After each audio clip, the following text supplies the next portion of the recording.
ಭೂಮಿ ಕಣ್ಮರೆ, ಕಂದಾಯ ಇಲಾಖೆ ಜಾಣ ಕುರುಡು.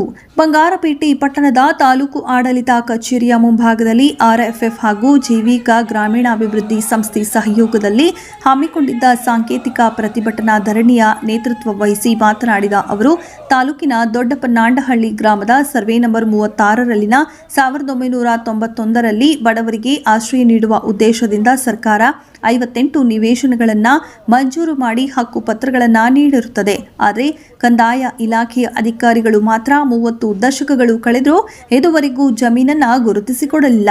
ಇದರಿಂದ ಕಂಗಾಲಾಗಿರುವ ಬಡ ಜನರು ತಮ್ಮ ಹಕ್ಕುಗಳಿಗಾಗಿ ನಿರಂತರ ಹೋರಾಟ ಮಾಡಿದರೂ ಯಾವುದೇ ಪ್ರಯೋಜನವಾಗಿಲ್ಲವೆಂದು ಆರೋಪಿಸಿದರು. ದಿಢೀರ್ ಲಿಂಗ ಪ್ರತಿಷ್ಠಾಪನೆ, ಬಡವರ ಜಮೀನು ಕಬಳಿಸುವ ಹುನ್ನಾರ. ಕರ್ನಾಟಕ ದಲಿತ ರೈತ ಸೇನೆ ರಾಜ್ಯಾಧ್ಯಕ್ಷ ಹುಣಸೇನಹಳ್ಳಿ ವೆಂಕಟೇಶ್ ಮಾತನಾಡಿ, ಕಂದಾಯ ಇಲಾಖೆ ನಿರ್ಲಕ್ಷ್ಯತನದಿಂದಾಗಿ ನಿರ್ಗತಿಕ ಕುಟುಂಬಗಳಿಗೆ ನಿವೇಶನಗಳು ದೊರೆತಿಲ್ಲ.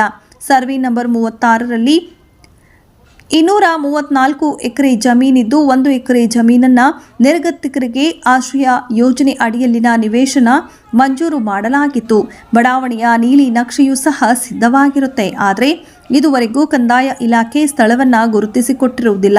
ಸದರಿ ಸ್ಥಳದಲ್ಲಿ ದಿನಾಂಕ 22/7/2023ರಂದು ರಾತ್ರಿ ಗ್ರಾಮದ ನಿವಾಸಿಗಳಾದ ಗಂಜಿ ಈಶ್ವರರಾವ್, ಕೃಷ್ಣಾಜಿರಾವ್, ಬಿನ್ಲೇಟ್ ಮನೋಜಿರಾವ್, ಟಿ ವೆಂಕೋಬಾರಾವ್, ದೇವರಾಜರಾವ್, ರಾಮೋಜಿರಾವ್ ಅವರು ಏಕಾಏಕಿ ಜೆಸಿಬಿಗಳನ್ನು ತಂದು ಒತ್ತುವರಿ ಮಾಡಿಕೊಳ್ಳುವುದರ ಮೂಲಕ ಲಿಂಗ ಪ್ರತಿಷ್ಠಾಪನೆ ಮಾಡಿರುತ್ತಾರೆ.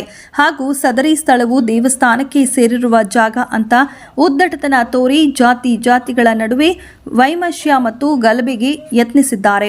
ಆದರೆ ಕಾಮಸಂದ್ರದ ಪೊಲೀಸರ ಮಧ್ಯಪ್ರವೇಶದಿಂದಾಗಿ ನಡೆಯಬಹುದಾದ ಅನಾಹುತ ತಪ್ಪಿದೆ ಎಂದರು.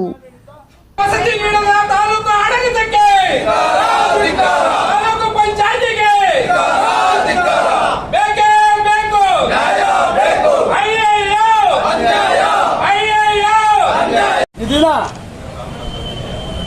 ಜೀವಿಕ ಮತ್ತು ರೂಟ್ಸ್ ಫಾರ್ ಫ್ರೀಡಮ್ ಸಂಸ್ಥೆ ವತಿಯಿಂದ ನಿರ್ಗತಿಕರಿಗೆ ನೀಡಿರ್ತಕ್ಕಂಥ ಬೂದಿಕೋಟೆ ಹೋಬಳಿ ದೊಡ್ಡಬಣ್ಣಹಳ್ಳಿ ಗ್ರಾಮದ 58 ಮಂದಿಗೆ ಉಚಿತ ನಿವೇಶನ ಹಕ್ಕುಪತ್ರಗಳನ್ನು 1991-92ರಲ್ಲಿ ತಾಲೂಕು ಆಡಳಿತ ನೀಡಿ ಕೈ ತೊಳ್ಕೊಂಡಿದೆ.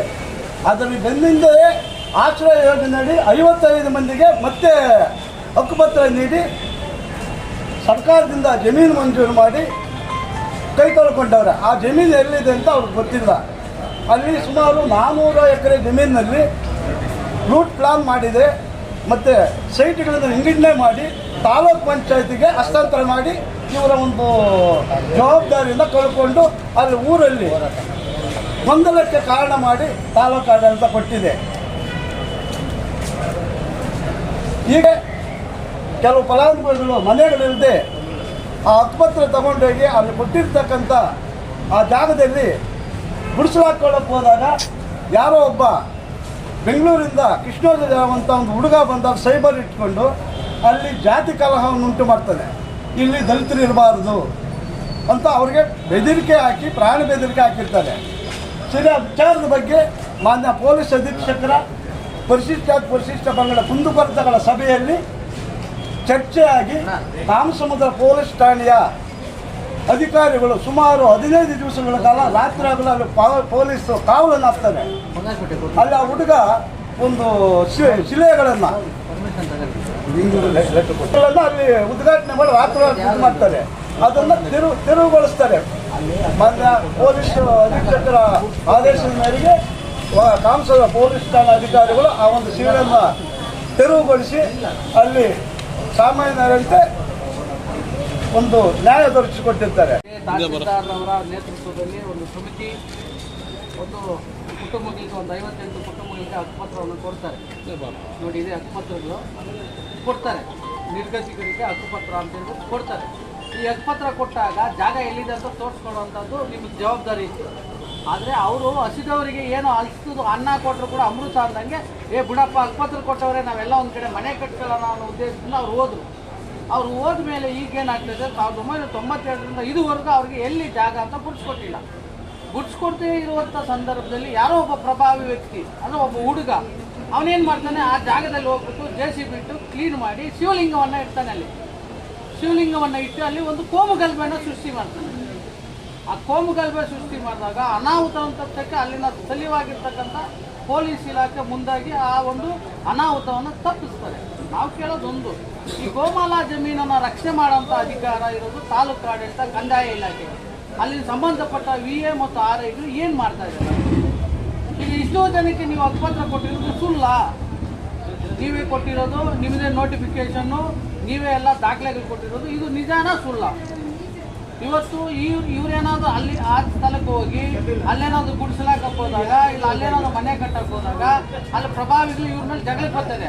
ಜಗಳಕ್ಕೆ ಬಂದಾಗ ಅವರು ಮಾತಿನ ಚಕಮಕಿ ಆದಾಗ ಪೊಲೀಸ್ನವರು ಕಾನೂನು ಸುವ್ಯವಸ್ಥೆ ಹದಗೆಡಬಾರ್ದು ಅಂತ ಹೇಳ್ಬಿಟ್ಟು ಇಬ್ಬರ ಮೇಲೂ ಒಂದು 107 ಕೇಸನ್ನು ಹಾಕ್ತಾರೆ. ಇದು ಎಷ್ಟು ಸರಿ ಅನ್ನೋದು ನಮ್ಗೆ. ಅವ್ನಿಗೆ ಹಕ್ಕುಪತ್ರ ಕೊಟ್ಟಿದ್ದಾರಾ, ಇಲ್ಲ ಅವ್ನಿಗೆ ಮಂಜೂರಾತಿ ಆಗಿದೆಯಾ, ಇಲ್ಲ ಬಗಾರುಕುಂ ಸಾಗುವಳಿ ಅಲ್ಲ, ಅವ್ನಿಗೇನಾದ್ರು ಸಾಗುವಳಿ ಮಾಡ್ಕೊಂಡು ಅವ್ನಿಗೇನಾದ್ರು ನೀವು ಏನಾದ್ರು ಸಾಗುವಳಿ ಚೀಟಿ ಕೊಟ್ಟಿದ್ದೀರಾ, ಏನು ಮಾಡಿದಿರಿ? ಹಂಗಾದ್ರೆ ಈ 58 ಕುಟುಂಬಗಳನ್ನ ಬೀದಿಗೆ ಹಾಕ್ಬಿಟ್ಟು ಒಬ್ಬ ಪ್ರಭಾವಿ ಅಲ್ಲಿ ಬಂದು ಬದುಕಕ್ಕೆ ನೀವೇ ಮುಂದಾಗ್ತಾ ಇದ್ದೀರ ತಾಲೂಕು ಆಡಳಿತ ಅನ್ನೋದು ನಮ್ಗೆ ಅನುಮಾನ ಇದೆ. 97ರಿಂದ ಇದುವರೆಗೂ 32 ವರ್ಷ ನಿರಂತರವಾಗಿ 32 ವರ್ಷಗಳ ಕಾಲ ಹಕ್ಕುಪತ್ರ ಕೊಟ್ಟು ಅವ್ರಿಗೆ ಜಾಗ ಕೊಡಿಸ್ಕೊಟ್ಟಿಲ್ಲ ಅಂತಂದರೆ ಅಡ್ಡಗೋಡೆ ಮೇಲೆ ದೀಪ ಇಟ್ಟಿದ್ದೀವಿ. ಇದು ಸರಿಯಾ? ತಾಲೂಕು ಆಡಳಿತದ ಒಂದು ಧೋರಣೆ ಸರಿನಾ ಅನ್ನೋದು ನಮ್ಮ ಪ್ರಶ್ನೆ. ಅದ್ಯಾವ ನಾವು ಸೃಷ್ಟಿ ಮಾಡಿರೋ ದಾಖಲೆ ಅಲ್ಲ, ನೀವು ಕೊಟ್ಟಿರ್ತಕ್ಕಂಥ ದಾಖಲೆ. ಈ ಹಕ್ಕುಪತ್ರನೂ ನೀವು ಕೊಟ್ಟಿರ್ತಕ್ಕಂಥದ್ದೇ ನೋಡ್ಕೊಳ್ಳಿ. ಆಗಿನ ತಹಸೀಲ್ದಾರರು ಕೊಟ್ಟಿರ್ತಕ್ಕಂಥದ್ದು, ಅದು ಸ್ಥಳ ಯಾಕೆ ಗುರುತಿಸ್ಕೊಡ್ತಾ ಇಲ್ಲ ಅನ್ನೋದು ನಮ್ಮ ಪ್ರಶ್ನೆ ಸರ್. ಇಲ್ಲೇ ಇದ್ಬಿಡ್ಬೇಕಾ? ತಮ್ಗೆ ಇವಾಗ ಅಲ್ಲಿ ಅವ್ರ ಮನೆಗಳಿಗಿಲ್ಲ ಸ್ವಾಮಿ, ಬಿಡಿಸಲಾಕಕ್ಕೂ ಜಾಗ ಬಿಡ್ತಲ್ಲ ಸ್ವಾಮಿ. ಈಗ ನಾವು ಬಂದು ತಾಲೂಕು ಆಫೀಸಲ್ಲಿ ಅಷ್ಟು ಕುಟುಂಬ ಇಲ್ಲೇ ಅಡುಗೆ ಮಾಡ್ಕೊಂಡು ಜೀವನ ಮಾಡೋದಾ? ಅವಕಾಶ ಕೊಡ್ತೀರಾ? ಅಲ್ಲ, ಮನವಿ ಸಲ್ಲಿಸ್ತಲ್ಲ, ಇನ್ನೂ ಮನವಿ ಸಲ್ಲಿಸ್ತಲ್ಲ. ನಮ್ಮ ಅಹವಾಲನ್ನ ಹೇಳ್ತಾ ಇದ್ದೀವಿ ನಿಮಗೆ. ಅಹವಾಲು ಇನ್ನೂ ಮನವಿ ಕೊಟ್ಟಿಲ್ಲ ನಿಮ್ಗೆ. ನಾವು ಅಹವಾಲನ್ನ ಹೇಳ್ತಾ ಇದ್ದೀವಿ. ಕೊಟ್ಟಿದ್ರಿ, ನಾವು ಇವಾಗ ಇಲ್ಲೂ ಬಂದಿದ್ರಿ, ನಮ್ಗೆ ಅಲ್ಲಿ ಮನೆ ಇಲ್ಲ. ನಮಗೆ ಮನೆ ಇಲ್ಲ ಸ್ವಾಮಿ, ಆಯ್ತಾ? ನಮ್ಗಿಲ್ಲ ಜಾಗ ಕೊಡಿ, ಅಲ್ಲೇ ನೀವು ಮನೆ ಕೊಡೋರ್ಗು ನಾವು ಇಲ್ಲೇ ಇರ್ತೀವಿ. ಇಲ್ಲಿ ಕೂಡಲೇ ನೀವು ಸರ್ವೇನ ಕರ್ಕೊಬತ್ತೀರೋ, ಇಲ್ಲ ನಿಮ್ಮ ತಾಲೂಕು ಆಡಳಿತನ್ನೇ ಕರ್ಕೊಬತ್ತೀರೋ, ಅಲ್ಲಿ ಬಂದು ನಮ್ಗೆ ಜಾಗ ಗುರ್ಸ್ಕೊಡಿ. ಈ ಕೂಡಲೇ ಕೆಲಸ ಆಗ್ಬೇಕಾಗ್ತದೆ. ನೀವು ಮಾಡಲಿಲ್ಲ ಅಂತಂದ್ರೆ ನಾವು ಇಲ್ಲೇ ಇರ್ತೀವಿ. ನಾವು ಮನವಿ ಪತ್ರ ಕೂಡ ಕೊಡಲ್ಲ. ನೀವೇನು ಬೇಕಾದ್ರೂ ಮಾಡ್ಕೋಬೋದು. ನ್ಯಾಯಕ್ಕಾಗಿ ನಮ್ಮ ಹೋರಾಟ, ನಿರಂತರ ಹೋರಾಟ ಇರ್ತದೆ. ದಯವಿಟ್ಟು ನೀವು ಯಾವ ಒಂದು ತೀರ್ಮಾನ ತಗೋತೀರಿ ಹೇಳಿ. ಸ್ಥಳಕ್ಕೆ ಬಂದು ನೀವು ಪರಿಶೀಲನೆ ಮಾಡಿ, ಸರ್ವೇರ್ನೂ ಕರ್ಕೊಳ್ಳಿ, ನಮಗೆ ಕೊಟ್ಟಿರೋ ಜಾಗನ ಗುರುಸ್ಕೊಡಿ.